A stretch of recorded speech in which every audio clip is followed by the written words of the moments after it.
Disons, ça fait très très longtemps que j'ai pas fait de live, parce que j'avais été bloqué déjà plus d'un mois. Donc, content de vous revoir en live. N'oubliez pas, pour ceux qui ne savent pas, ou demandez à vos enfants comment faire, abonnez-vous à la chaîne YouTube, parce que quand justement je suis bloqué, je vais sur YouTube, et quand je fais des vidéos sur YouTube, et que je mets sur Facebook, Facebook bloque en fait la visibilité, parce qu'il n'aime pas qu'on vienne avec une autre société concurrente en fait, affichée. Alors, j'ai pris, hier j'ai regardé, je me suis tout tapé, bien sûr le reportage et le débat derrière, et j'ai tout noté, j'ai mis quelques prises de notes pour ne pas perdre le fil, tellement il y a eu d'âneries qui ont été dites. Alors déjà sur la forme, c'est quand même assez surprenant, la méthode. Alors déjà c'est surprenant que les médias parlent autant de Turquie qui n'est pas un membre de l'Union européenne. C'est bizarre qu'on ne parle pas de l'Arabie Saoudite, qui, elle, et des Émiratis, qui font des dégâts dans le monde entier. Non, la Turquie, l'axe du mal. Déjà, la présentatrice, la journaliste, c'est une femme engagée. C'est la femme du patron de Facebook France. Donc, on salue son patron. Les mecs, ils m'avaient déjà bloqué aussi. Tout ça prétexte, j'avais repris les propos de Macron. Vous voyez, j'avais pas donné du jugement de valeur, j'avais seulement repris les propos, il m'avait bloqué aussi Facebook. Merci Facebook.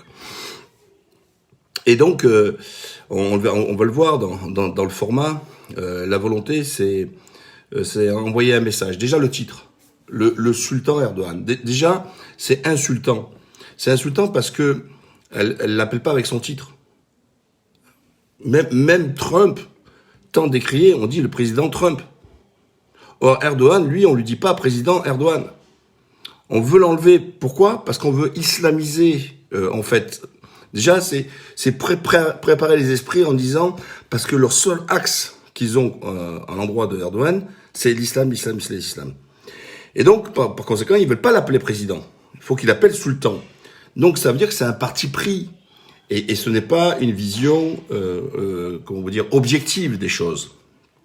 Et donc, la mise en scène qui est faite avec Macron dès le départ, c'est déjà non respectueux d'Erdogan, puisque Erdogan, pensant parler directement avec Macron, se voit, eux, arriver, débarquer avec leur caméra pour filmer Erdogan. D'ailleurs, première observation, vous vous rendez compte, il prend tout l'écran. Déjà, c'est pas son écran, c'est l'écran de Macron.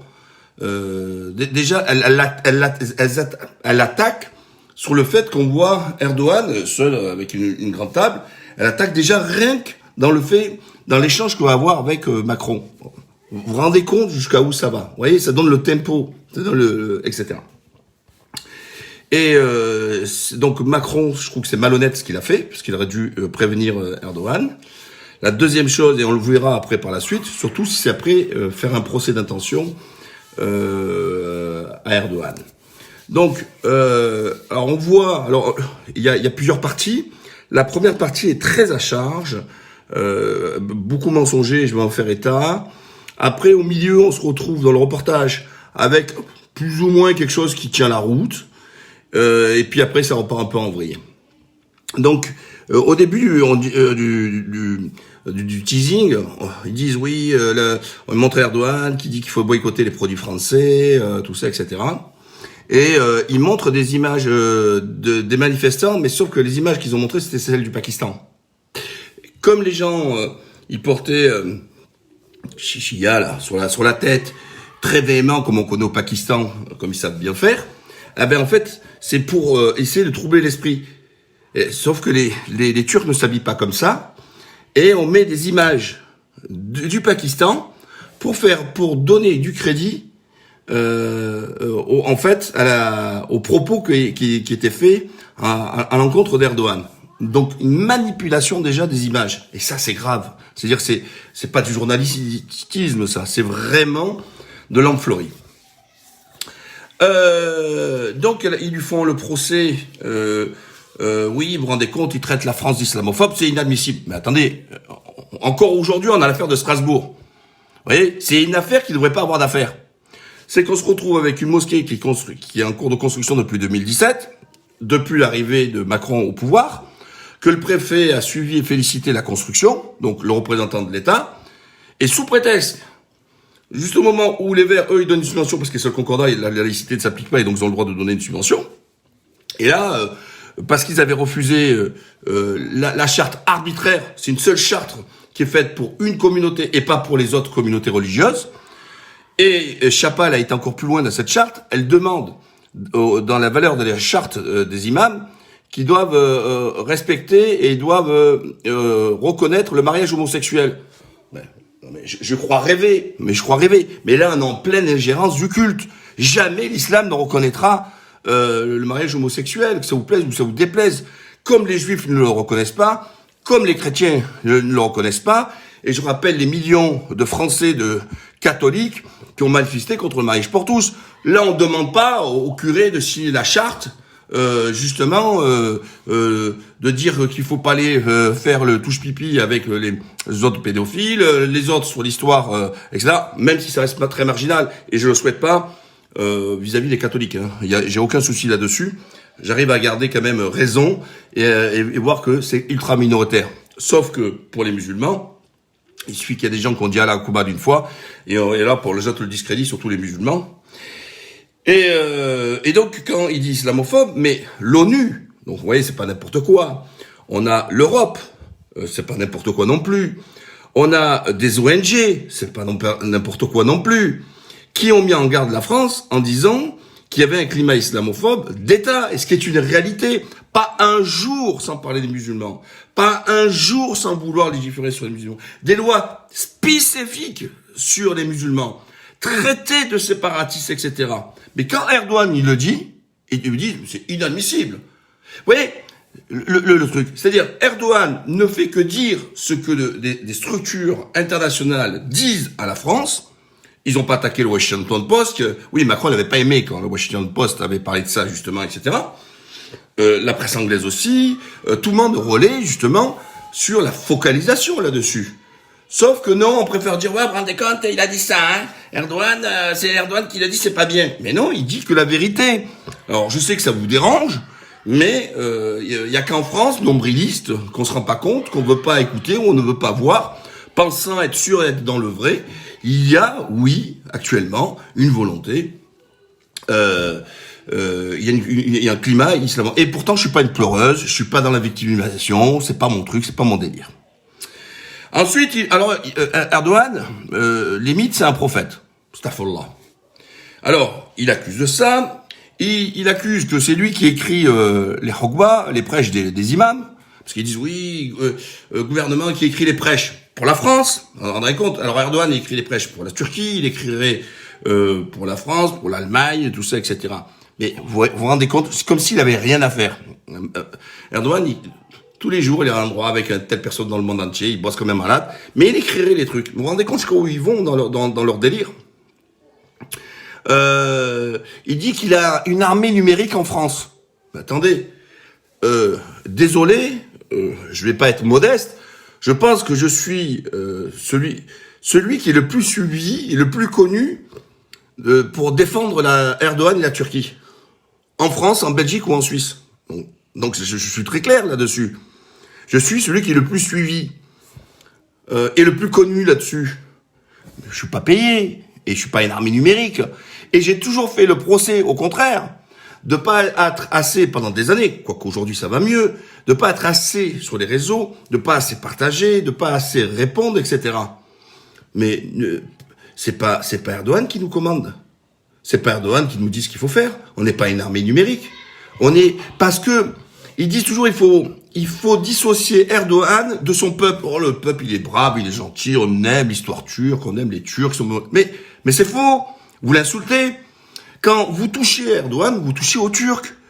Puisque, la différence de la France, Macron, je vous rappelle, est élu au deuxième tour parce qu'il y avait la blonde, mais au premier tour, il fait 23%.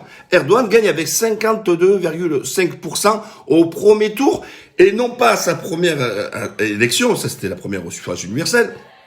Donc, quand il gagne à plus de 52, quand on attaque Erdogan, on attaque son peuple. Ce même peuple qui était dans les rues, à coups de millions, et j'y ai été ce jour-là, le 15 juillet 2016, quand il y a eu la tentative de coup d'État, après son appel à FaceTime. Parce que là aussi, il vous montre la vidéo, il dit, ouais, regardez comme il parle à son peuple et tout. Mais elle dit pas pourquoi. C'est que les médias étaient pris en main par les gens qui ont fait le coup d'État. Et donc Erdogan, il y avait une des antennes, donc sur TRT, qui est les chaînes premières, et il était passé par la journaliste, par FaceTime, sur CNN turc, et qui dit à son peuple, allez dehors. Et voilà, et son peuple a répondu présent, mais ils l'ont pas présenté comme ça. On voit Erdogan parler seulement au téléphone, mais elle n'explique pas le pourquoi. Et donc, je le dis, il n'y a pas d'armée numérique turque, payée, organisée. Au contraire, moi je voulais le dire, je le souhaiterais.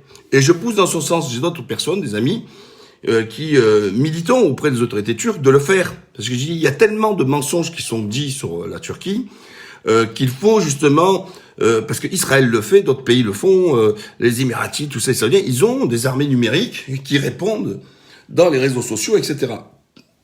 Donc moi, je le souhaite fortement. Et comme n'ayant pas une structure officielle, c'est pour ça que je vous invite toujours à partager et tout ça, et répondre. Et je vous remercie aussi. Vous voyez, quand je vois un article dans la presse, et que je les taille dedans, dans les commentaires, vous venez liker. J'ai des fois des 500, des 800 likes, alors que c'est pas un post à moi, hein, sur un de mes commentaires que j'ai mis dans la presse pour corriger un petit peu l'article qui est venu cracher sur Erdogan. Et je vous en félicite, vous le faites. Ils passent après, vous savez, sur le MHP, ils disent que c'est un parti nazi. Je vois pas ce qu'il y a de nazi là-dedans, ou sa racine nazie, raciste, parce que ils ont parlé des loups gris. Alors pareil, ils disent que les loups gris c'est Erdogan. Mais non. Erdogan c'est le 4, c'est AK Parti. Alors comme une fois il a fait le signe du loup, faisant un signe à son allié du MHP, alors du coup le MHP, Erdogan devient le loup, alors que Erdogan c'est 4. Ah bah. Donc vraiment, vous voyez, déjà comme on essaye il n'y a pas de structure loup gris, enfin tout leur délire là-dessus. Et ce qui est faux, ma ville où je vis à Alanya, c'est une ville MHP, d'accord? Ben je vois pas, il y a rien de raciste du tout. Le maire se félicite, il a un conseil municipal où il invite tous les étrangers pour venir participer à la vie de la ville. C'est pas en France qu'il y a un conseil qui est fait pour accueillir les étrangers et prendre leurs doléances, leurs propositions et les aider de monter des projets que les étrangers souhaitent, hein, etc. Donc, vous voyez, donc il y a strictement rien de raciste. Hein. Il y a plus de 59 nationalités et au contraire, c'est Hoş geldiniz, c'est-à-dire bienvenue et compagnie. Et il parle donc des gens qui avaient dans la rue, on les voit. Alors c'est vrai que ça fait peur quand on voit ces images, mais quand on sait pourquoi ces Turcs ont été dans la rue et qu'on nous montre les pauvres victimes arméniennes qui disent oh vous vous rendez compte, on a peur de sortir et tout ça. Non, c'est qu'il y avait eu des Turcs qui se sont fait arrêter sur l'autoroute. Ils se sont fait fracasser par des manifestants arméniens. Donc jusqu'à maintenant, les Turcs n'étaient pas sortis.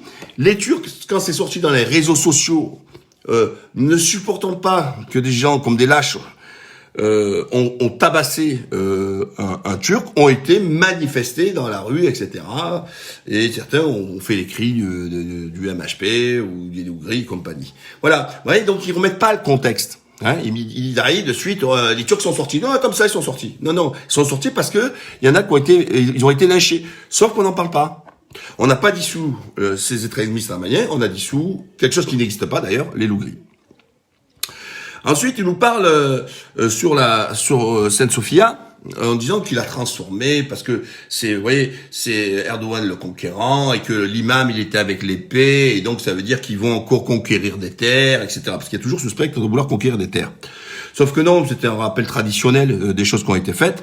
Et Sainte-Sophie, je vais pas revenir sur le débat, c'était une mosquée, d'accord, pendant des siècles et des siècles et des siècles, à la prise de Constantinople, et que c'est Mustafa Kemal qui a changé la mosquée en musée. Et elle est revenue à son origine, c'est-à-dire mosquée, et plus musée. Voilà, il y a rien de... Donc de là, ils en ont fait tout un film et tout, et puis c'est une volonté du peuple.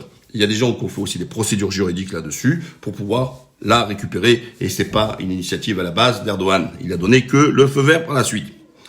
Erdogan, alors les films, il dit oui, vous vous rendez compte, la nostalgie des films, ils font les séries ottomanes qui dominent le monde arabe, là. Ben, et donc, en gros, alors, Erdogan, il écrit les prêches. Erdogan, il écrit les films. Erdogan, il écrit les séries turques, etc., etc.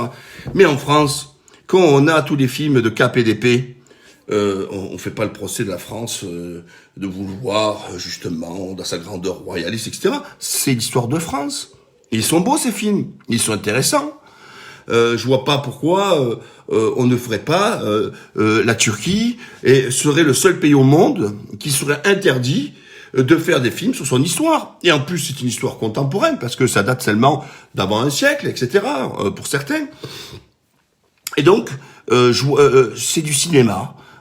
Et je trouve qu'au contraire, et ça qui ne supporte pas, c'est que Mustafa Kemal, dès 1923, a fait un travail pour nettoyer la partie orientale, la partie islamique de la Turquie, en injectant ce qu'ils appellent la touche moderniste, c'est-à-dire la touche occidentale, le raki, la bière et compagnie, pour la désislamiser un maximum, et que beaucoup de Turcs, moi je connais la Turquie depuis 25 ans, eh ben les Turcs étaient pas bien dans leur peau parce qu'ils ne savaient pas qui ils étaient, parce que ils apprenaient pas l'histoire de la Turquie, c'est-à-dire avant 1923, quand nous en France on nous l'apprend depuis notre ère, on va jusqu'au paléolithique, jusqu'au néolithique, et on nie pas, même si la France est une république, elle nie pas son passé royaliste, et donc tout le monde connaît Louis XIV, Charles X, Louis XVI, etc., Marie-Antoinette et compagnie, ou Charlemagne. Et donc en Turquie, ce qu'il avait, le cinéma a participé, c'est vrai, à la culture et à l'identité, pour savoir, historique. Et qu'est-ce qu'il y a de mal? Ah ben eux non, eux ils voient, oui, il est nostalgique du truc. Mais en France, vous adorez Zemmour et d'autres qui sont nostalgiques de l'ancien temps en France. En France, c'est le pays des nostalgiques. Et puis même moi le premier, je suis nostalgique des bonnes périodes de la France. Il est où le problème? Donc on n'a pas le droit. Alors il faut aimer l'histoire de France, mais il faut pas aimer l'histoire ottomane. Mais l'histoire ottomane elle est magnifique. L'histoire ottomane elle est belle, et je vois pas pourquoi ils s'en priveraient et pourquoi ils véhiculeraient pas justement à travers les séries ce passage de l'histoire turque qui est extraordinaire, qui est un joli passage. Ensuite ils disent, ils lui mettent toujours l'étiquette islamiste. Voilà, islamiste. Alors le mot islamiste, ce mot fourre-tout, une vraie ratatouille, on va dire, sauf que dans leurs propos à eux, il est singulier. C'est Mera, c'est islamiste. Kouachi, c'est islamiste. Voilà, tous les touristes, c'est islamiste. Et Erdogan est islamiste. Mais c'est grave. Moi, je vous l'ai dit, je rêve qu'un jour, il y a un papier qui me traite d'islamiste. Direct, je leur mets un procès au cul. Direct, je leur mets un procès au cul pour diffamation. Direct. Parce que c'est une diffamation, c'est une atteinte à son honneur et à son intégrité de le traiter d'islamiste. Qu'est-ce qui fait que vous appuyez dans ce mot fourre-tout d'islamiste? La même chose qu'on parle d'islam politique. Un projet politique, d'islam politique. Mais c'est quoi ce projet d'islam politique? D'autant que la Turquie, s'il y avait vraiment un projet d'islam politique, il aurait déjà appliqué sur son propre territoire. La Turquie, Erdogan a préservé la laïcité. C'est un des rares pays au monde qui a la laïcité, et en plus c'est le monde musulman. Donc je vois pas c'est quoi le projet. Sachant que la Turquie, je le répète, il n'a pas enrayé la laïcité. La laïcité, ce qu'on appelle le sécularisme, existe toujours en Turquie. Et donc ils lui font un procès qui voudrait faire de l'expansion qu'il n'aurait même pas fait chez lui. Vous voyez le grotesque. Voilà, le grotesque. Voilà. Il lui donne une volonté expansionniste, c'est-à-dire qu'il veut étendre ses terres et reprendre l'Empire ottoman. Il a jamais dit dans ses propos, complètement. Sur la Syrie, il a toujours dit, je respecte et il faut respecter la souveraineté syrienne, et que quand il est intervenu en Syrie, c'est au contraire. C'est parce que la France a soutenu, et Macron, c'est pour ça qu'il donne ses différends avec Erdogan, a voulu faire en sorte de créer un État kurde. D'ailleurs, eux, ils l'appellent le Kurdistan. C'est-à-dire, ça n'existe même pas. Vous regardez sur la carte, ça n'existe nulle part, le Kurdistan syrien. Et donc, ils ont voulu, comme à l'époque la France, avec les Anglais, ont découpé l'Empire ottoman, c'est-à-dire, on va revenir comme à l'époque, on va décider sur les terres ottomanes, faire les découpages, et là, on va créer un morceau. Et là, Erdogan a dit basta. Il a dit stop. Il les avait prévenus. Il n'y aura pas de terre kurde. Alors, comme par hasard, c'est le nord de la Syrie qui correspond à l'est de la Turquie, là où il y a le plus de population kurde, turque. D'accord? D'ailleurs, ils lui font toujours croire qu'il a toujours cette guerre contre les Kurdes, alors que 25% de la population, dont sa femme, est kurde. Qu'il y a beaucoup de parlementaires qui sont kurdes. Donc, il n'y a pas de problème en Turquie. Je vous l'ai dit, moi, dans mes chantiers, tout ça, il y en a beaucoup dans le bâtiment. Les gros patrons d'hôteliers. Vous voyez, moi, je vais au Rixos. Hein, c'est un des hôtels les plus luxueux de Turquie. Ça appartient à un Kurde, etc. Et qui est un proche, d'ailleurs, du pouvoir. Il y a beaucoup de Kurdes. Et heureusement qu'il y a le vote kurde pour sauver Erdogan. Moi, j'ai toujours dit. Et ça, ils veulent pas le dire. Vous voyez, c'est toujours pas bon. Mais il faut le laisser faire croire qu'Erdogan, il déteste les Kurdes. Ensuite, on nous met un gars, un kémaliste, un féto, un terroriste, hein, qui crache sur Erdogan, et après on le voit converser, ouais, on n'est pas libre et pas ça, et il a au téléphone son frère qui est en prison, un féto cul. Il a pris 10 piges, son frère. Bon, attendez, alors il faut savoir, c'est un pays quoi? C'est une dictature, c'est un pays autoritaire, et le frère, il a le droit en prison de téléphoner à son frère et devant une télévision française étrangère. Désolé, j'ai vu quand même pire comme dictature, hein, parce que déjà en France, le téléphone, il est interdit en France. Il n'y a pas de téléphone, les prisonniers ne peuvent pas téléphoner en France, dans les prisons, sauf s'ils ont un téléphone dérobé qui est passé en sous-marin, entre deux anus de transporteurs, etc. Voilà, donc voilà. Et le mec, et il nous montre que les gens qui détestent, les autres disent oui, on va aller migrer, les prix ont augmenté, le prix du saumon il a augmenté, la nana était toute contente. Alors, vous voyez, ça c'est les complexés des diapelleux, hein, la gauche laïcarde raciste qui complexait, qui se prend blanche et occidentale. Elle était obligée de montrer son nombril. Hein, la gonzesse elle avait son truc comme ça, là, remonté, et elle montrait son ventre. Elle était là, elle faisait la belle avec son piercing pour montrer qu'elle leur ressemble. Voilà, c'est les grosses taches, les grosses merdes qu'on a, hélas. En Turquie, que certains... Alors, ces mêmes gens qui sont très racistes d'ailleurs, hein, contre les Syriens et compagnie, et contre même leurs propres frères turcs, c'est-à-dire que les Anatoliens, ils détestent, ils les appellent les basanés, hein, mais ils aiment pas. Hein. Eux, ils se prennent pour des blancs, vous voyez, c'est... Mais casse-toi en Angleterre, vous serez très bien en Angleterre, c'est parfait.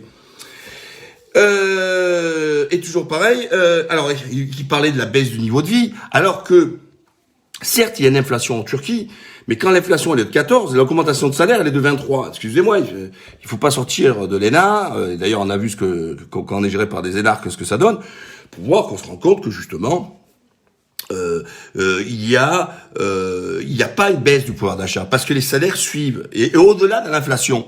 En France, on a eu de l'inflation. Alors, on a eu moins 8% de croissance, donc un problème de déflation et augmentation, pas de déflation, pardon, une baisse de la richesse, et en même temps, on a eu une forte inflation et pas du tout une correction au niveau des salaires. Voilà, ça c'est une réalité. Sauf qu'en Turquie, il y a une augmentation qui est largement supérieure à l'inflation à chaque fois. Donc, il nous parle de baisse du niveau de vie, que Erdogan, c'est une crise économique, etc. Mais attendez, il y a que 2 pays au monde qui ont fait une croissance pendant le Covid, la Chine et la Turquie. La Turquie de 1,9% de croissance. La France, même dans ses meilleures années, elle ne le fait même pas. Elle fait 1,6. Et pendant des années, elle a eu 0 la tête à Toto. Et là, elle a fait moins 8. Et donc, la Turquie serait pas bien. Record d'exportation, tout ça, etc. Mais bon, et toujours bien sûr des investissements publics, tous les mois un pont, un tunnel, un hôpital qui est inauguré, alors qu'en France ça fait 20 ans qu'on n'a pas aujourd'hui d'investissement dans l'industrie, enfin d'infrastructures, etc. Et je ne parlerai pas des 20 000 lits, plus de 20 000 lits qui ont été enlevés de lits, parce que si aujourd'hui ils veulent ce qu'ils appellent confiner, c'est parce qu'on n'a pas assez de lits, hein. En Turquie, il y a pas de problème, hein. Le truc respiratoire, il y a plus de 50% de place. On a de la place. Il n'y a pas de souci. Mais en France, on fait ça parce qu'on n'est pas capable de les recevoir et on est obligé d'envoyer en province ou à l'étranger nos malades. Voilà. Désolé, en Turquie, les malades, ils restent en Turquie. Et on les déplace pas. Alors, il me parle de Chypre, voilà. Alors, toujours pareil. Alors, on voit les Chypres grecs. Hein, alors, pour ceux qui ne connaissent pas, Chypre, c'est une île qui est coupée en deux. Le nord, il est turc et le sud, il est grec. Et on voit bien sûr des Grecs, Chypres grecs haineux, cracher toute leur haine sur la Turquie et sur Erdogan, et en nous faisant croire que, vous vous rendez compte, voilà, avant ça c'était à nous, là. Mais ils racontent pas l'histoire. Donc, le petit cerveau ou le français moyen qui répète bêtement ce qu'il a vu à la télévision, il dit « Mais c'est quoi ça t'as vu, les Chypriotes, ils aiment pas Erdogan ?» Ben non, les Chypriotes grecs, ils aiment pas, mais les Chypriotes turcs, ils le kiffent. Mais ils expliquent pas pourquoi. Parce que si, aujourd'hui, il y a un Chypre au nord et il n'y a pas un Chypre tout court, c'est que après l'indépendance, que les Anglais ont donné l'indépendance aux Chypriotes, c'est qu'ils ont fait la chasse aux musulmans. Eh ouais, mais on parle pas de l'histoire. Ah, voilà. Et que les Turcs ont été militairement à Chypre pour sauver leurs frères chypriotes turcs qui étaient tués, massacrés parce que musulmans. Voilà. Et donc, après, naturellement, ils ont coupé le pays, ils ont gardé le territoire, qui est un territoire indépendance chypriote, turc. Voilà l'histoire. Donc, c'est bien de le répéter. C'est pas pour rien.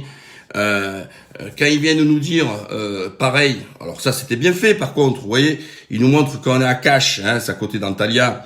D'ailleurs c'est un endroit magnifique, je vous invite à y aller, c'est très très joli. En pédalo, t'arrives, il y a un morceau de rocher comme ça, ils te disent ouais mais ça c'est comme il y a un îlot là, c'est les eaux territoriales grecques. Et on voit bien d'ailleurs, même dans la dernière partie, tout ça, les gens disent, attendez, c'est inadmissible. On prive la Turquie, c'est le seul pays où on veut le priver d'avoir des eaux maritimes. Et l'autre, sous prétexte qu'il a un rocher qui est à 500 km de la capitale, c'est-à-dire, voilà. L'UE a toujours su que la Grèce serait un mouton noir pour qu'elle avait maquillé ses comptes entre la Turquie. Oui, c'est vrai que les Européens savent que les Grecs, c'est des gros menteurs et des manipulateurs, et c'est vrai qu'ils avaient masqué leurs comptes pour pouvoir rentrer dans l'Union européenne. Ils sont pas leurs premiers mensonges, c'est vrai, c'est des spécialistes. D'ailleurs, j'en profite avant que j'oublie, on fait le procès sur les S-400 turcs, membres de l'OTAN. D'abord, il faut savoir que les Patriotes ont été commandés par Erdogan avait voulu les Patriotes et que les Américains et les autres, ils n'ont pas voulu donner les Patriotes. Voilà. La Turquie est très forte en matériel d'armement et elle avait un point faible, c'est sur ce qu'on appelle les missiles de défense. Donc, gentiment, on avait vu les Espagnols dans un premier temps, les Allemands retirer à la frontière turque parce que ils recevaient des missiles de leurs amis du PKK, PYD kurdes de Syrie, et donc la Turquie avait demandé ces missiles patriotes pour pouvoir se défendre. Et les autres, ils les ont retirés, ils ont laissé la Turquie toute seule se démerder. Donc qu'est-ce qu'il a fait? Il a dit ah bon, il y en a pas, moi j'en ai pas, ben il y a le meilleur au monde, c'est les S-400, les Russes, je commande. Et là, waouh, putain, c'est pas possible. Et c'était Obama qui avait refusé d'ailleurs. Hein, je dis une information, celui qu'on vénère toujours, soi-disant. Donc la Turquie, c'est normal qu'elle ait la retourner. Ses alliés l'ont abandonné, elle regarde vers la Russie qui lui a vendu. Mais les Grecs ont des S-300, et là, alors, paradoxalement, les Grecs membres de l'OTAN, ça les dérange pas qu'eux, ils ont pu acheter aux Russes. Vous voyez, c'est encore une fois, on se retrouve toujours avec ces deux types de visions. Les Kurdes ennemis alors oui, nos amis les Kurdes qui ont combattu contre Daesh. Non, alors je l'ai répété des milliers de fois. Il n'y a pas de Punisher, il n'y a pas des Robin des Bois ou des Superman kurdes, ça n'existe pas. Alors, qu'est-ce qui se passe? Je le répète, Daesh, qui est un corps basé à la base d'Irakiens, après avec des Syriens, et puis des gens qui viennent un peu de toute la planète, ils veulent créer un État dit, entre guillemets, islamique, alors qu'il n'y a rien d'islamique dans leur démarche, mais c'est pas grave, ils veulent un morceau de territoire pour créer leur État, et compagnie. Mais les Kurdes du YPG, les marxistes rouges, LGBT et compagnie, là, ils veulent exactement la même chose. Ils veulent un morceau de territoire pour créer leur secte, créer un territoire à base de leur secte. Donc, et comme la France, elle n'a pas d'hommes, ils sont tous en Afrique. Qu'est-ce que vous voulez que je vous dise? Elle dit, on va sous-traiter comme les autres, on va sous-traiter à eux. Bon, alors les gars, c'est gratos, hein. Vous voyez, c'est généreux, c'est-à-dire, bon, vous allez combattre contre Daesh, nous on va venir avec les autres, on va mettre des bombes, on tapisse, blablabla, vous arrivez au sol, nous on n'envoie pas d'hommes, hein, et puis Inch'Allah, on vous donnera, Inch'Allah, pardon, ils disent pas Inch'Allah parce que c'est laïcard à mort.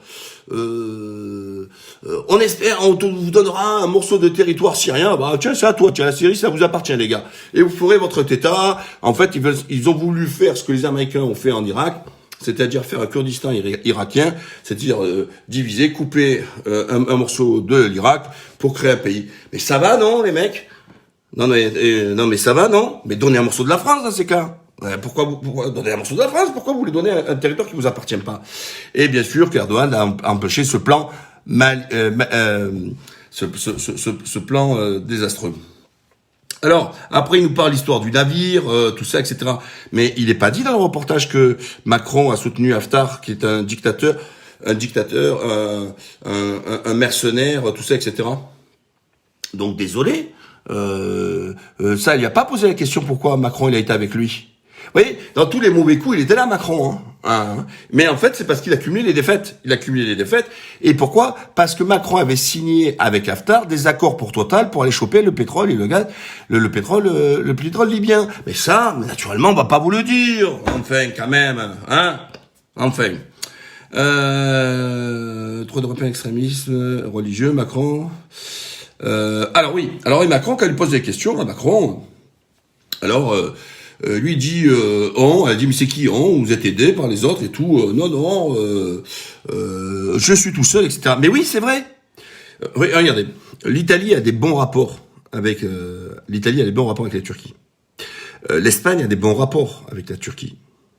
Même la Hongrie d'Orban, vous voyez, qui est, on peut dire que c'est une droite ouverte, sociale, humaniste et compagnie, a des très bons rapports avec la Turquie. Orban qui ne dit que du bien de la Turquie. Et pourtant, c'est le mouton noir au sein de l'Union européenne. Mais il y a Malte aussi avec qui ça se passe très très bien. Il y a les Pays-Bas. Dernièrement encore, les Pays-Bas ont encore investi des milliards en Turquie. Ça se passe bien avec Merkel aussi. Vous voyez, voilà. Donc, en fait, Macron, il a voulu isoler Erdogan, mais en fait, c'est les autres pays européens qui l'ont isolé. Et là, il est énervé, le petit enfant gâté. Il a fait ses caprices. Il a tapé, il a claqué la porte. J'ai dit, Macron, non, on ne pouvait pas jouer sur Erdogan et tout ça, etc. Ben oui, comme il a voulu dire sur l'OTAN, quand il lui dit, l'OTAN est morte cérébralement, etc., mais il y en a un qui l'a bien dit, Jean de Marché d'ailleurs, que j'aime beaucoup, j'apprécie beaucoup, que je trouve que c'est quelqu'un qui est très objectif. Je vous invite à le suivre, c'est quelqu'un de très bien. C'est quelqu'un qui est modéré, c'est quelqu'un qui est objectif et qui maîtrise ses dossiers. Et qui dit, tout simplement, mais si la Turquie se retire de l'OTAN, avec ses 600 000 hommes, mais que va devenir l'OTAN? Il n'y aurait que les Ricains. Les autres, c'est quoi? Avec 2000 Polonais? Avec 1000 Lituaniens, 500 Lettoniens, et il n'y aurait plus d'OTAN. Parce qu'il n'y a pas assez d'hommes. Et voilà. Ils n'ont pas l'infrastructure, ils n'ont rien. Strictement rien. Et vous croyez quoi? Que c'est des pauvres 60 000 soldats français, peut-être 10 000 à faire l'opération Sentinelle en France, à se balader avec des fusils vides, le reste 15 000 peut-être au Mali, un peu de 3 balles, mais les administratifs, les congés payés, les gens qui sont en arrêt maladie, mais c'est pas ça qui va soulever l'OTAN, Macron. C'est pour ça que je suis bien content que Jean Marché, il a bien repris là-dessus. Et d'ailleurs, avant que j'oublie, c'est important, vous savez, quand ils disent ouais, mais vous vous rendez compte, il vous a insulté, Macron, il a dit que il fallait, les Français méritaient mieux, tout ça, etc. Mais en fait, Erdogan n'a fait que paraphraser Macron. C'est Macron, en septembre 2020, qui a dégainé le premier en disant le peuple turc mérite mieux que ce qu'il a comme dirigeant. Qu'est-ce que fait Erdogan? Il lui réplique 2 mois après, il lui dit exactement la même chose. Sauf que quand Macron il le dit, les médias français disent bravo pour votre courage, c'est bien de l'avoir dit. Quand Erdogan lui dit non, il vous rendez compte, vous le chef, le patron de la France, il vous insulte. C'est inadmissible, c'est extraordinaire. Non, Jean de Marché, pas Jean Marché. De Marché, ça s'écrit pas comme ça, c'est avec ET. Ça s'écrit pas avec comme Georges Marché. Georges Marché, il est mort. Voilà. Donc ça, c'était important aussi de le dire. Mais non, toujours pareil. La question était bien ciblée. L'orientation était bien ciblée. Et l'opération de Macron a été très bien faite. Macron, il a parce qu'il faut savoir que la boîte la boîte qui a fait ça, la boîte de production qui a fait ça, c'est le patron, c'est qui? C'est Lagardère, le patron d'Europe 1, tout ça, le JDD qui sert la soupe à Macron, qui est un des partenaires de Macron. Macron qui lui a bien remercié en lui garantissant un prêt de l'État de 450 millions d'euros, c'est pas gratuit, Et comme par hasard, après derrière, lui, Macron jette quelques briques et toute la presse aujourd'hui s'empare du sujet en disant Erdogan fait de l'ingérence en France politique et ça passe. Désolé, parce que pour ce qui ne savent pas, j'ai le Covid et c'est difficile de parler. Et quand je parle trop, des fois après, vous voyez, déjà j'ai la bouche complètement sèche. Donc la seule chose qui chante, c'est un peu ça. Sur le truc, c'est qu'on a du mal à parler, beaucoup, après on a la bouche sèche, etc. Bref, mais ça va, alhamdoulilah. De quoi je vais vous parler de de Macron avec l'Europe. Bon, je reviens sur l'histoire de l'Europe, sur Macron. C'est Macron qui est complètement isolé. La Turquie, chaque fois, essaye justement... Ah, alors Macron, il a dit quand même quelques vérités, quand même. Quand il lui dit, attendez, il dit 3 millions. Bon, c'est pas 3 millions, c'est 3 millions 6, que c'est un fardeau, que la Turquie aide bien la France, notamment sur sa sécurité, la sécurité de l'Europe, notamment sur la part des immigrants, que c'est pas rien d'accueillir 3 millions 6, etc. Bon, enfin, il reconnaît, parce que... Et en plus, c'est toujours marrant, parce qu'il dit, oui, vous vous rendez compte, le chantage de la Turquie, les 6 milliards. Alors, il faut arrêter avec ça. Là, l'Europe n'a rien donné dans les caisses de la Turquie. Déjà, il faut remettre tout dans son contexte. Depuis 2011, la Syrie, l'afflux de millions de Syriens sont en terre turque, sans compter les aides de la Turquie qu'elle fait en territoire syrien. Vous voyez? Donc, c'est à l'intérieur et à l'extérieur du pays. Combien coûte 4 millions de personnes sur 10 ans? Ça fait 10 ans. 4 millions sur 10 ans. Donc, on prend leurs 6 milliards, soi-disant. D'accord? 6 milliards, vous le divisez déjà par 10. On est déjà à combien? À 600 millions. 600 millions l'an. D'accord? 600 millions par an. 600 millions. Et vous le divisez après par 3 millions. Ça fait combien? Ça fait, voilà. Et vous le divisez par 12. Voilà, vous avez votre somme. C'est-à-dire des cacahuètes, des pirouettes. Et cet argent n'a jamais été dans les caisses de la Turquie. Ça va directement auprès des ONG. Et c'est très bien, je suis content. C'est la seule fois qu'il y a eu un intervenant après qui a dit non, ça rentre pas dans les caisses de la Turquie, ça va dans les caisses directement des ONG. Et les autres ont l'impression que la Turquie, c'est un pays de gitans qui attend, elle accueille 4 millions, mais en plus, elle donne la scolarité, elle les soigne, tout ça, etc. Mais en plus, elle fait un grand bénéfice, elle fait une croissance grâce à ça. Non mais il faut arrêter, quoi. Faut arrêter, quoi. À un moment donné, ça suffit, quoi. Hein, là-dessus. Je vais parler de l'intervention de Valls. Valls, quelle crédibilité. Lui qui nous fait République, valeur de la République, République. Hop, le catalan est allé partir où? Il est allé partir en Espagne. Alors, attention, c'est quand même hallucinant, quand même. Et il va où? Dans un pays qui est une royauté. J'ai rien contre la royauté, d'ailleurs, hein. Mais comment tu peux nous bassiner? T'as été Premier ministre avec les secrets de la France, partir là-bas en Espagne. Là-bas, t'as même pas fait comme en France. En France, c'est bon, t'as fait 5% quand même, hein. Là-bas, t'as fait 2%. Donc, mais personne veut de toi. Il y a aucun pays au monde qui veut de toi. Elle nous le ramène et qui vient dire que Erdogan, il fait du séparatisme, etc. Mais toi, t'es déjà un agent double, Valls. Le séparatisme, c'est toi. T'as trahi la France pour aller en Espagne. Oh, Premier ministre, quand même. T'aurais pu avoir un peu de la retenue quand t'étais Premier ministre d'un pays t'as pas le droit de partir dans un autre pays pour te présenter à des élections, pour aspirer à avoir la même chose. C'est gravissime, quand même. Et l'amour de la France. Alors, je parle pas quand il nous a fait la pleurade pour me montrer pas de blanche au cri, mais quand même, de par ma femme, je suis attaché à Israël. Oh là là là là, oh, Manu, t'es quoi? T'es israélien, t'es français, t'es catalan. Demain, tu vas te marier avec une chinoise, tu vas manger des nems, et tu vas dire que tu vas attacher aussi à la Chine, quoi. Et tu vas te présenter en Chine. Hein? Voilà.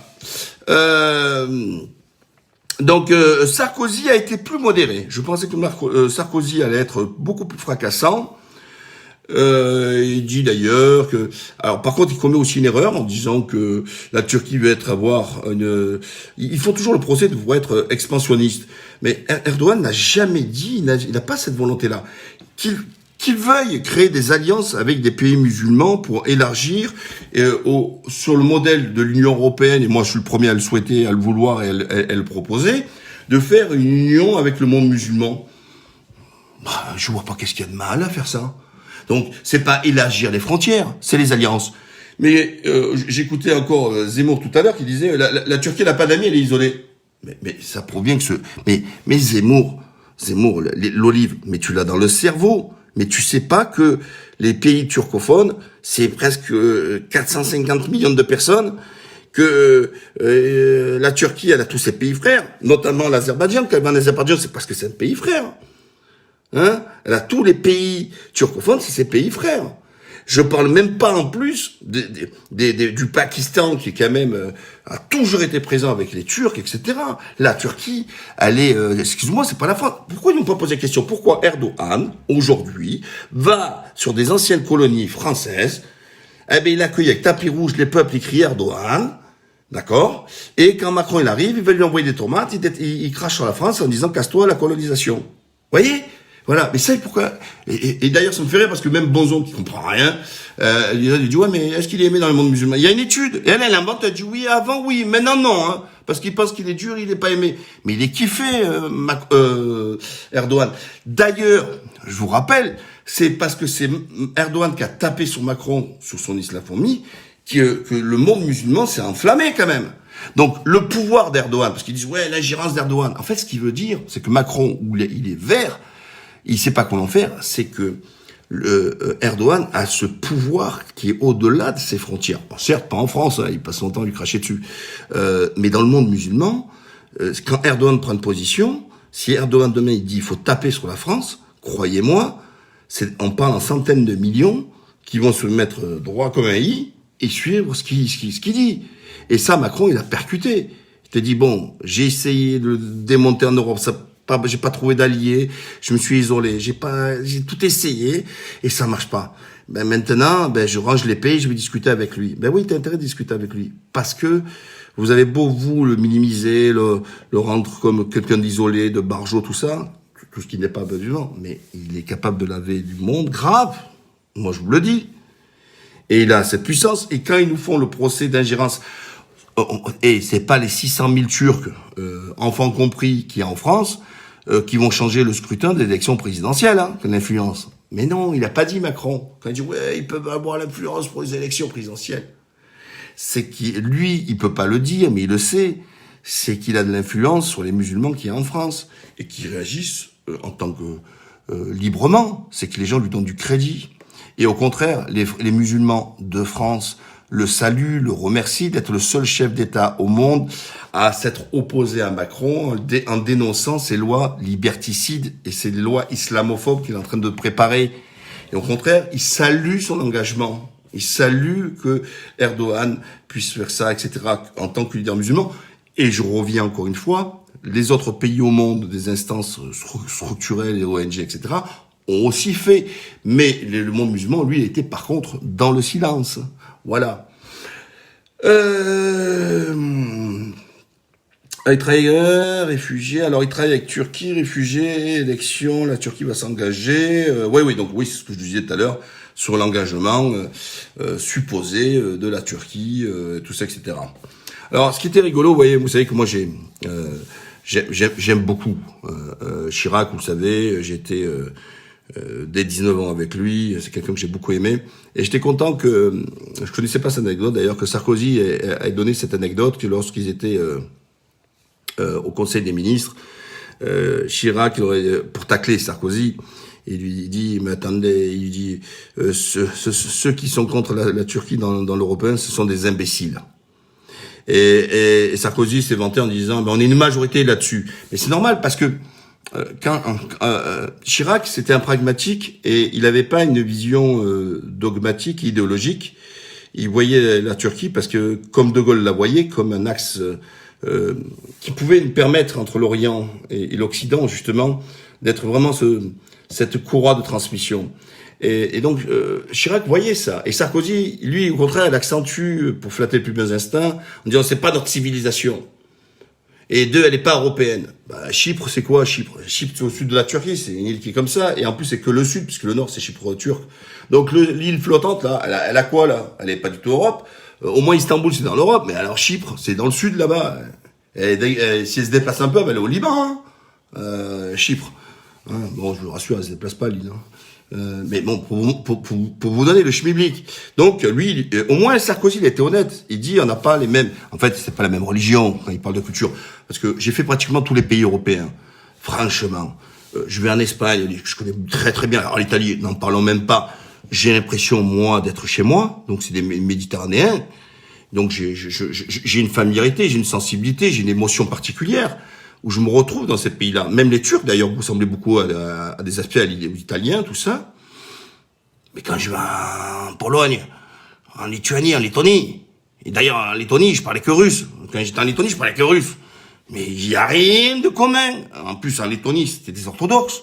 Alors, en Lituanie, c'était un peu plus catholique.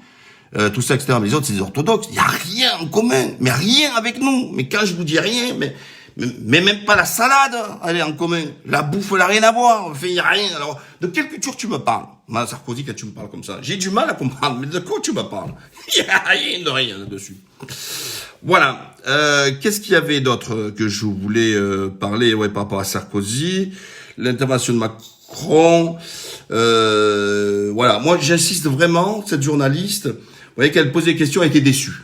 Hein, on la voyait en disant, mais il a tué, mais attendez, mais il a fait ça, ou alors elle a l'impression qu'elle part d'un pays, vous voyez, avec 3 habitants, et voilà. Je peux répondre à vos questions, boire peut-être un petit coup quand même. Xavier Bertrand, bon, vous savez, non, moi je connais, en plus je le connais très bien, moi. Xavier Bertrand, hein, je l'ai vu arriver en politique, je le connais personnellement. Franchement, c'est un chasseux. Et je me souviendrai toute ma vie, pour Xavier, pour l'anecdote, quand ce traître de Xavier Bertrand Chirac l'avait mis parce que pensant que c'était un Chiracien, et quand Sarkozy commençait à monter, Xavier Bertrand il a tourné le dos à Chirac, il est allé rejoindre Sarkozy. Et quand, lors d'un déplacement, Xavier Bertrand était ministre de la Santé, il a voulu tendre la main à Chirac, Chirac il lui a même pas calculé, il lui a même pas serré la main, il lui a mis un gros vent. Voilà. Donc voilà ce que je voulais... je pense qu'avec cette anecdote, j'ai tout dit sur Xavier Bertrand. Oh, alors, dans le documentaire d'hier, j'ai oublié pas mal de choses quand même, hein, je pense. Mais bon, voilà, c'est tant pis. Je veux dire, je suis pas payé, comme ils diraient, l'armée numérique, comme ils disent, l'armée numérique. Non, je fais pas partie de l'armée numérique non rémunérée, donc j'ai le droit d'oublier les choses. Les relations Turquie avec les pays maghrébins, ça se passe bien avec l'Algérie, je sais, très très bien avec la Libye. Les USA, les relations, on attend Biden. Pour l'instant, il fait son boudin. On va voir sur les grands dossiers. Les Américains, on n'a pas eu encore, à un moment donné, la prise de position. Mais encore une fois, c'est bien dit d'ailleurs. Hein. Vous savez, la Turquie, c'est un partenaire incontournable au Moyen-Orient, et stratégique, et on peut pas se le mettre à dos, quoi. Je veux dire, à un moment donné, voilà. Alors, allez voir sur YouTube, et je rappelle, allez vous abonner à ma page YouTube, donc déjà, hein. Si vous savez pas faire, demandez à vos enfants, ils sauront faire. Deuxièmement, vous allez voir la vidéo que je fais où je soutiens la mosquée de Strasbourg et j'explique aussi là, je l'ai faite tout à l'heure, hein, je l'ai faite aujourd'hui, sur l'histoire de la charte de la honte, qui est en fait une charte wahhabite. Voilà. Qu'est-ce qu'il y a chez Chavouchelou aujourd'hui à rencontrer son homologue à Bruxelles? Son homologue à Bruxelles, le Belge, possible. Ah oui, concernant américains dans ces cas, oui, c'est vrai, ils se sont rencontrés, discutés, mais on n'a rien dedans, on sait pas la ligne encore, on connaît pas la ligne américaine. Hein, voilà, ce serait bien qu'on sache un peu là-dessus. Sa position sur la Libye, sur la Syrie, oui, j'ai bien compris, américain, savoir un peu sur tout ça. Le Maroc, beaucoup de contrats commerciaux, oui. Le business marche bien avec le Maroc. Le Maroc avait changé les règles du jeu parce qu'il pensait qu'il y avait un déséquilibre dans le cadre de libre-échange qui était trop au profit des Turcs et pas assez au Maroc. Mais ça va, voilà, ça passe. Charte qui demande de reconnaître l'homosexualité pour les musulmans, oui, c'est ce que je disais tout à l'heure. Est-ce que la mosquée de Strasbourg, ce sont des islamites? Non, pas du tout. Je les connais très bien. Et d'ailleurs, moi, je fais très peu d'appels à des dons pour les mosquées, parce que sinon, je serais débordé. Je l'ai fait pour eux parce que je connais Eyoub Saïn, hein, qui est un ami et que j'aime beaucoup. C'est quelqu'un de courageux, c'est quelqu'un d'honnête. C'est un enfant du pays, c'est un enfant du cru de là-bas. D'ailleurs, il a le sale accent de Strasbourg, parce que les gens de Strasbourg ont un accent pourri. Désolé, les gars, mais alors, il est pourri, votre accent. Mais c'est un mec bien. Au contraire, je trouve la différence du DITIB, c'est que au moins Amélie Geluche, vous voyez, Daoud Pacha, vous connaissez, c'est un Français converti. Il était directeur d'une école de Amélie Geluche. Il y a beaucoup Amélie Geluche, des Français de souche, des Français d'origine maghrébine, etc. Et qui ils ont une vision islamique des choses et pas nationaliste. Et moi, je les en félicite et je les remercie. C'est pour ça que je les soutiens. Donc non, tout ça, c'est la fatwa de Darmanin qui a voulu faire diversion après tous les problèmes qu'il y a d'insécurité. Et donc, chaque fois, il faut mettre sur le tapis, inventer un problème, et tous les médias qui se jettent dessus. Ils nous invitent Chalgomi, nous l'impose de partout. Mais il faut voir les âneries qui disaient encore Chalgomi tout à l'heure. Putain, les mecs, mais ça se voit que c'est pas des professionnels. Mais posez-vous la question, qui lui paye ses costumes? Qui lui paye ses billets d'avion? Sa famille, elle est aux Émiratis. Qui lui paye ses hôtels quand il est en France? Qui lui paye tout ça? Putain, moi je l'ai connu, t'es un poids jeune. C'est un creve la dalle à 700 balles par mois, putain de merde. Et il se pose pas la question comment le mec, tout le pognon, d'où il sort le pognon. Mais il est payé par les Émiratis. Il a osé tout à l'heure faire croire que, en gros, c'était une relation, idéologie politique avec la Turquie, Qatar et l'Iran. Mais attends, l'Iran c'est des chiites, putain de merde. La Turquie c'est, même là-dessus. Il disait qu'il était contre. Alors, à Strasbourg, ouais, mais pourquoi il met des minarets? Les minarets, on n'est pas obligé de mettre des minarets. On aurait pu faire économiser 200 000 euros, comme si déjà c'était un expert en bâtiment. Il est rigolo là-dessus. Bref, voilà, quoi. C'est des insultants. Mais déjà, ça vous prouve le niveau des médias. Le mec, il est incapable de remplir une cabine téléphonique. Alors, pour les plus jeunes, désolé. Si vous ne maîtrisez pas, c'est la moitié d'un arrêt de bus. Voilà. Ben oui, parce qu'il n'y a plus de cabine téléphonique. Personne ne le soutient. Il n'y a aucun musulman qui le soutient, quoi. Et ça, il s'interroge pas, quoi. Le mec est toujours entouré que les mecs du CRIF. Et voilà. Et il crée un livre, il écrit un livre, mais il est même pas capable de comprendre ta question. Il parle même pas le français. Comment tu peux écrire? Et dans son livre, il met des passages techniques. Et l'autre, elle lui rappelle dans son livre des choses, il la regarde comme ça, il fait comme ça. Elle dit, oui, vous dites telle page, vous dites ça. Et elle regarde, il fait, il est gêné parce qu'en fait, il a pas compris, c'est pas lui qui l'a écrit le livre. Les amis, ça a mis sa photo de naze. Voilà. Et ça, là, voilà, toujours avec son chapeau, là. Ouais, bon, voilà, Chalgomi. Comme ça, ça fait imam. Tu sais, Zama, tu sais, il veut montrer que c'est l'imam. Et quand il regarde, il fait, Merlin, on l'a arrêté, Merlin. Aïe. Alors, qu'est-ce qu'il y a d'autre? La crise boursière sur l'histoire, sur la Turquie, Erdogan a été très mauvais là-dessus. Il vire encore ça, des fois, je comprends pas. Erdogan, des fois, sur le fond, il a raison, mais il fait beaucoup de fautes sur la communication. Mais tu sais que les marchés vont réagir.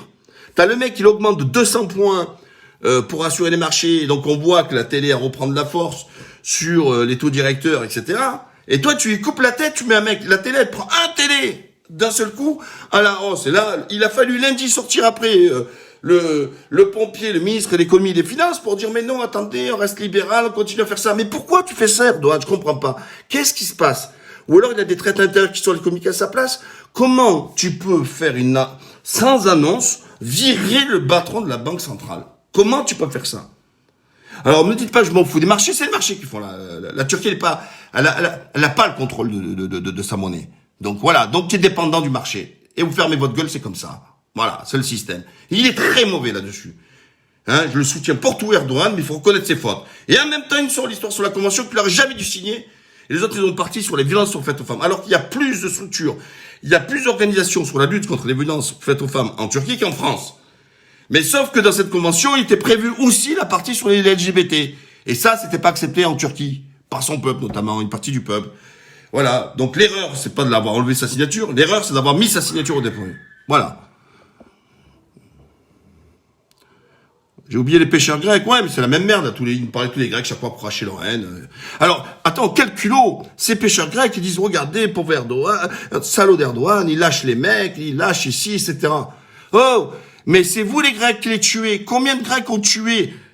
Allez, attendez aux armes, hein. Qui ont tué des migrants. Combien vous les avez laissés mourir comme des merdes, etc. C'est vous les Grecs, pas les Turcs qui les nourrissent parce que vous en voulez pas, bande racistes. Ça, on n'en parle pas. Alors ça, allez voir sur Google, tapez.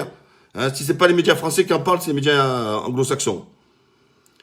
Le séparatisme mosquée de Strasbourg, qui est une communauté qui est dangereuse et islamiste. Unique et un tueur. Bon, qu'est-ce qu'il y a d'autre? Bon, je peux pas vous laisser, les amis. Je suis vraiment à sec. Voilà. Mais j'étais content de vous voir. J'étais content de vous reprendre. J'insiste lourdement. Démerdez-vous. Allez vous abonner sur sur YouTube. C'est très important parce que en plus là, dès que je vais dépasser, là, je suis presque à 10 000. Il me reste peut-être 400 ou 400 à avoir. Je pourrais faire même des stories. Donc quand je suis viré de Facebook, au moins il y a YouTube, vous voyez ce que je veux dire. Voilà, qu'on puisse basculer. Je vous laisse les amis, à la prochaine. Merci encore et salam alaikum.